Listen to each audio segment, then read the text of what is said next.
Vamos examinar agora situações de escoamento externo em torno de cilindro e esfera. No caso para cilindro, vamos considerar o caso de escoamento transversal, ou seja, perpendicular à superfície do cilindro. Essa figura aqui ilustra a situação que vamos considerar. Estamos vendo um corte transversal no cilindro.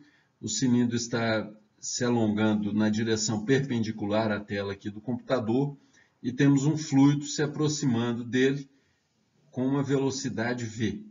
À medida que o fluido vai se aproximando, logicamente ele vai ter que contornar a superfície do cilindro e nós temos aqui a possibilidade, ou temos a situação de um padrão de escoamento bem mais complexo do que aquele que ocorria no caso de escoamento sobre uma superfície plana. Aqui estamos ilustrando o ângulo, né, o ângulo θ medido a partir aqui do equador. Ele vai crescendo aqui, vai de 0 até π, e à medida que nós vamos tendo esse ângulo crescendo, o padrão de escoamento do fluido vai se alterando em função dessa posição angular. Nós temos novamente um crescimento da camada limite, né, e a característica interessante desse caso é que nós podemos ter, como será visto com mais detalhe nos slides a seguir, o fenômeno de separação da camada limite e formação deste termo, que é chamado de wake em inglês, ou de esteira, que seriam esses redemoinhos que podem se formar na superfície posterior do cilindro.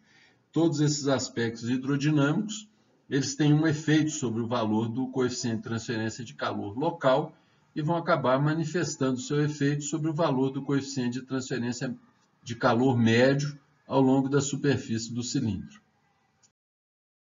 Essa figura ilustra uma técnica de visualização de escoamento para uma configuração semelhante àquela que vimos no slide anterior. Aqui nós temos um cilindro que está nessa posição e o fluido escoando transversalmente ao cilindro. Então nós vemos exatamente essas linhas que estão mostradas aqui, estão indicando a direção e o sentido da velocidade do fluido. Então nós vemos aqui o fluido se aproximando, contornando a superfície do cilindro, aqui um ponto de estagnação, e a formação dessas regiões de recirculação na parte posterior do cilindro. Essa angulação, ou este ângulo aqui, indicaria a posição da separação da camada limite. Vocês veem que nessa região o fluido está escoando na direção da esquerda, no sentido da esquerda para a direita, e aqui na parte posterior do cilindro nós temos um escoamento no sentido oposto. Isso é um dos fenômenos que caracteriza essa separação da camada limite, que nesse caso estaria ocorrendo aproximadamente nessa posição angular. Essa figura aqui exemplifica então de maneira esquemática os perfis de velocidade. Essa região rosa indicaria a posição do cilindro, aqui os vetores de velocidade na camada limite, né, e nós vemos que num dado ponto, numa dada posição angular, ocorre esse fenômeno de separação da camada limite, ou seja, há uma região onde o fluido está escoando da esquerda para a direita e uma região aqui abaixo onde o fluido está escoando da direita para a esquerda com a formação destes redemoinhos. É comum se dizer que aqui nós temos um escoamento que está se dando com um gradiente de pressão favorável e aqui o escoamento com um gradiente de pressão adverso, porque o que vai surgir aqui é uma região onde o nível de pressão aqui vai ficar maior do que o de cá, fazendo com que o fluido escoe em sentido contrário ao do escoamento predominante que estaria ocorrendo fora aqui da região da camada limite. Então, as correlações que nós vamos examinar a seguir vão ser correlações para valores de H médio, mas é importante salientar que há correlações também ou gráficos indicando valores de H local, uma vez que aqui há uma variação bem significativa dos valores de H, dependendo da posição angular ao longo da superfície do cilindro. Nessa apresentação, nós vamos nos ater a correlações para o coeficiente de transferência de calor médio ao longo da superfície do cilindro. Novamente aqui, nas correlações, o padrão normalmente utilizado para avaliação das propriedades físicas do fluido é utilizar a temperatura do filme, média entre a temperatura da superfície do cilindro e da temperatura do fluido num ponto fora da camada limite. Então, o que examinaremos a seguir é uma série de correlações que foram propostas ao longo dos anos para a estimativa dos valores de coeficiente de transferência de calor médio ao longo de superfícies cilíndricas. Uma das correlações mais antigas para a estimativa do valor do coeficiente de transferência de calor são essas que são fornecidas aqui. Na realidade, a expressão matemática é dada por um valor de Nusselt médio, usando como parâmetro geométrico o diâmetro do cilindro. Então, aqui tem um valor de H médio vezes o diâmetro do cilindro dividido pela condutividade térmica do fluido. E essa correlação indica que o valor do Nusselt pode ser calculado a partir de uma constante C, o número de Reynolds calculado usando o diâmetro do cilindro como propriedade geométrica, elevado a um expoente m, e o número de Prandtl elevado a um expoente 1/3. Os valores de C e de m, eles são escolhidos em função das faixas de valores de Reynolds, conforme indicado aqui.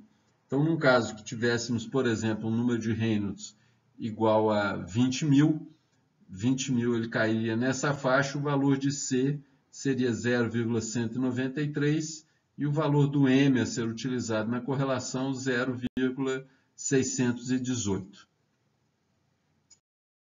Uma outra correlação proposta mais recentemente emprega essa expressão matemática, número de Nusselt calculado médio usando também o diâmetro do cilindro como parâmetro geométrico, em função de uma constante C do Reynolds, também usando o diâmetro como característica, como parâmetro geométrico, elevado a um expoente m, agora o Prandtl também é elevado a um expoente n, e aqui uma relação do Prandtl dividido pelo Prandtl calculado ou determinado na temperatura da superfície da peça.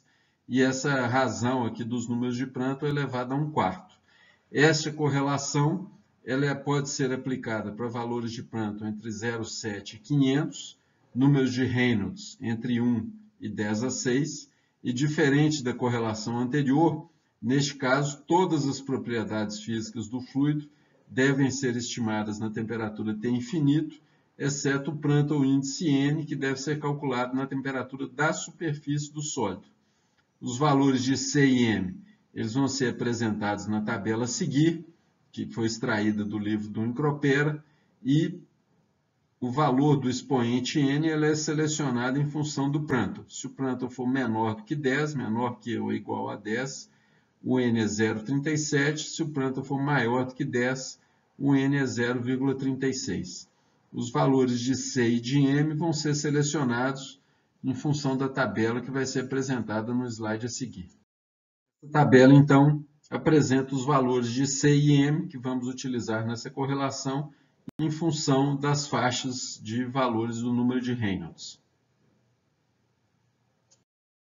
Mais recentemente foi proposta uma equação mais elaborada um pouco para a estimativa também do coeficiente de transferência de calor por convecção utilizando o valor do Nusselt médio, também calculado usando como parâmetro geométrico o diâmetro do cilindro. Essa correlação ela é bem mais geral que as anteriores, ela vai valer sempre que tivermos número de Reynolds vezes o número de Prandtl maior que 0,2. Apesar de ser uma correlação mais complexa um pouco, ela se justifica por ser uma correlação mais geral, que vale para uma faixa mais ampla de Reynolds e de Prandtl, e fornece também valores de Nusselt médio, e deve serem utilizadas aqui as propriedades físicas do fluido calculadas na temperatura do filme. Este exemplo ele nos solicita a determinação da taxa de transferência de calor de um tubo em um fluido que está escoando transversalmente a esse tubo. Então, nós temos um tubo com diâmetro de 25 milímetros, o escoamento está ocorrendo externamente a esse cilindro, usando este tubo, usando uma corrente de ar que está a 25 centígrados e uma atmosfera de pressão.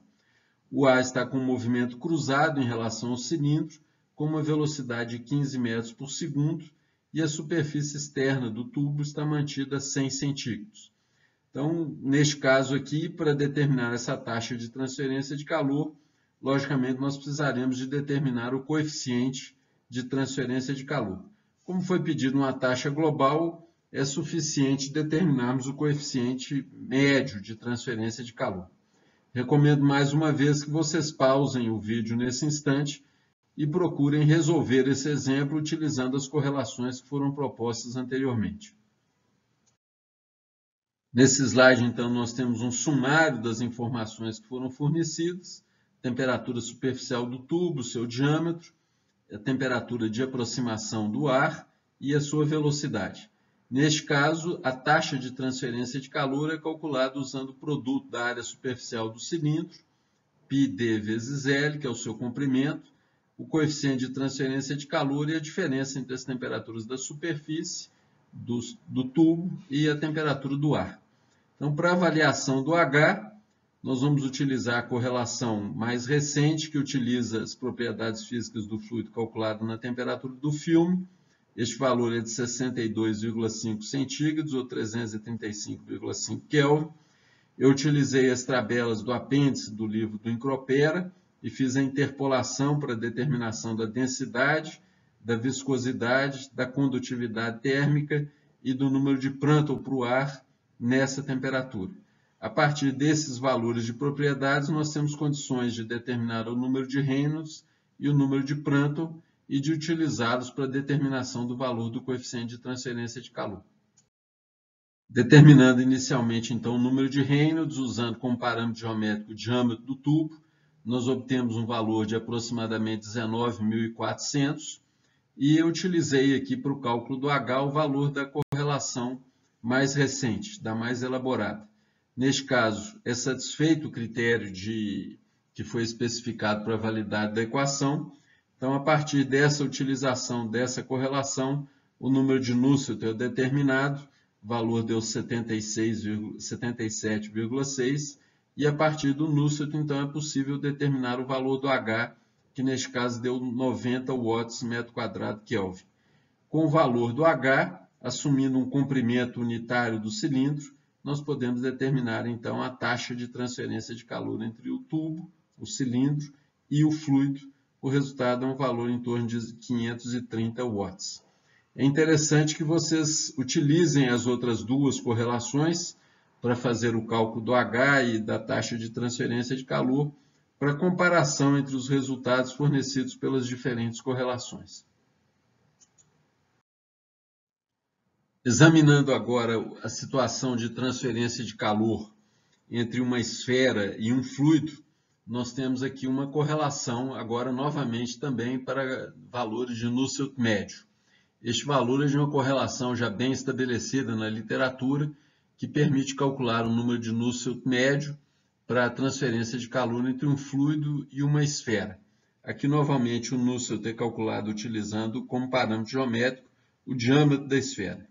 Se vocês recordarem do desenvolvimento que foi feito anteriormente lá no capítulo 3, vocês vão identificar a origem desse 2. Vocês lembram que lá nós desenvolvemos uma equação para determinação teórica do H em uma situação hipotética de um fluido em torno de uma esfera, mas considerando a situação de um fluido estagnado. E lá nós determinamos então esse valor de 2, que seria o valor mínimo do Nusselt para uma situação onde o fluido está estagnado. Logicamente, se o fluido se movimenta, isso incrementa o processo de transferência de calor e, no caso de convecção forçada, esse movimento do fluido estaria associado a valores de números de Reynolds, que então fazem com que o valor do coeficiente de transferência de calor aumente à medida que o número de Reynolds vai aumentando. Essa correlação que está proposta aqui, ela utiliza todas as propriedades do fluido na temperatura T infinito, exceto μs, que seria a viscosidade do fluido avaliada na temperatura da superfície da esfera. As faixas de validade dessa correlação são de Prandtl de 0,71 até 380 e números de Reynolds entre 3,5 e 76.000. É importante salientar que, como eu já frisei anteriormente, há outras correlações na literatura que vão cobrir as faixas de números de Prandtl mais baixos, que seriam válidas no caso da gente estar estudando transferência de calor entre uma esfera e um metal. Isso seria útil, por exemplo, se fôssemos simular processo de transferência de calor entre o aço líquido e partículas de sucata que são adicionadas. Então, nesses casos, determinação do coeficiente de transferência de calor implicaria em termos números de Prandtl mais baixos, que demandariam correlações diferentes das que é apresentada aqui nesse cálculo. Temos aqui um exemplo, então, de aplicação da correlação anterior. Nós temos a situação onde temos água a 20 centígrados, escoando em torno de uma esfera com diâmetro de 20 milímetros. A água está escoando com uma velocidade de 3 metros por segundo. A superfície da esfera está a 60 centígrados e nos é solicitada, então, a determinação da taxa de transferência de calor entre a esfera e a água. Aqui nós temos um sumário das informações que foram fornecidas, as características da esfera, sua temperatura superficial e diâmetro, a temperatura da água e sua velocidade. Neste caso, a taxa de transferência de calor é calculada usando a área superficial da esfera, o valor do H médio e a diferença das temperaturas entre a superfície da esfera e a da água. Então, as propriedades da água, conforme indicado na correlação anterior, elas têm que ser determinadas na temperatura T infinito e μS na temperatura TS. Então, mais uma vez, utilizei as tabelas do final do livro do Encropera. Nós temos aqui as densidade, viscosidade, número de Prandtl e condutividade térmica da água. Todas essas propriedades foram avaliadas na temperatura T infinito e o valor da viscosidade da água na temperatura TS, que é esse valor de μ índice S. Então, com todas essas propriedades, nós podemos, então, determinar os números de Reynolds e Prandtl e utilizar a correlação que foi vista no slide anterior para a estimativa do valor do coeficiente de transferência de calor. Substituindo dados nas expressões já conhecidas, nós determinamos o número de Reynolds, deu em torno de 60.000, utilizamos a correlação empírica. Todos os critérios para validade dessa relação estão satisfeitos. O valor de Nusselt, então, deu em torno de 500 e o valor do H em torno de 15.000 watts metro quadrado Kelvin. Aqui é interessante observar que nós temos um valor de H bem superior àqueles que obtivemos nos exemplos anteriores, quando nós tínhamos a transferência de calor envolvendo um gás e uma superfície sólida. Isso nós já tínhamos observado lá no início do curso, quando comentamos que os valores de coeficiente de transferência de calor em convecção forçada, quando estamos lidando com líquidos, são geralmente bem superiores aos valores de H quando estamos lidando com gás. Usando, então, a área superficial da esfera, nós podemos, então, determinar o valor da taxa de transferência de calor entre a esfera e a água, e o valor obtido é em torno de 760 watts. Para finalizar essa apresentação sobre coeficiente de transferência de calor em convecção forçada e escoamento externo, acrescentei aqui dados de um trabalho técnico, de uma publicação em um periódico que foi feita recentemente, ilustrando um aparato experimental que o autor construiu, que ele estava interessado então em determinar o coeficiente de transferência de calor para um spray de água, fazendo a aspersão dessa água sobre uma amostra de uma superfície metálica. Então ele construiu um aparato bem interessante, ele colocou aqui o spray, ele tinha a possibilidade de mudar o ângulo desse spray e conectou a superfície da amostra a um motor que permitia fazer o deslocamento dessa amostra e passá-la sobre a região de incidência desse spray. A ideia dele aqui era determinar o valor do coeficiente de transferência de calor entre o spray e a amostra, considerando o movimento da peça e considerando também as diferentes situações de pressão que o spray faria a aspersão da água sobre a superfície da amostra. Então, o que ele fez foi instrumentar essa amostra, inseriu termopares aqui no interior dela, para fazer a medição da variação de temperatura da amostra, aqueceu essa amostra em um forno, posicionou ela aqui neste aparato, ligava o spray e passava a amostra sobre o spray e fazia um registro da variação de temperatura da amostra à medida que ela se deslocava e eventualmente passava na região de incidência do spray. Então ele fez uma série de avaliações para diferentes condições. Eu vou apresentar resultados aqui para um dos casos que ele analisou, para ilustrar então um tipo de aparato que pode ser construído para determinação experimental de valores de coeficiente de transferência de calor em situações mais específicas que eventualmente não são encontradas nos livros. Então, em uma das etapas dos ensaios, ele monitorou a pressão de impacto do spray sobre a superfície lá da peça metálica. Então aqui nós temos um gráfico da pressão de impacto do spray em função da largura do spray. Esse tipo de aparato ele é construído, existem técnicas experimentais ou aparatos experimentais que permitem determinar essa pressão de impacto. Então a gente vê que ao longo de uma grande região aqui do spray, nós temos uma pressão de impacto praticamente constante, seria a região de maior incidência do spray, com valores de pressão em torno de 8 bar. Esse slide ele ilustra as medições de temperatura. Nesse caso aqui, o que ele fez foi plotar, resultados experimentais de temperatura da peça indicada por um termopar que foi inserido no seu interior em função do tempo. Então, essa linha contínua aqui mostra as temperaturas medidas. Então, nessa região, a peça está deslocando fora da região do spray. Então, ela está perdendo calor por convecção para o ar.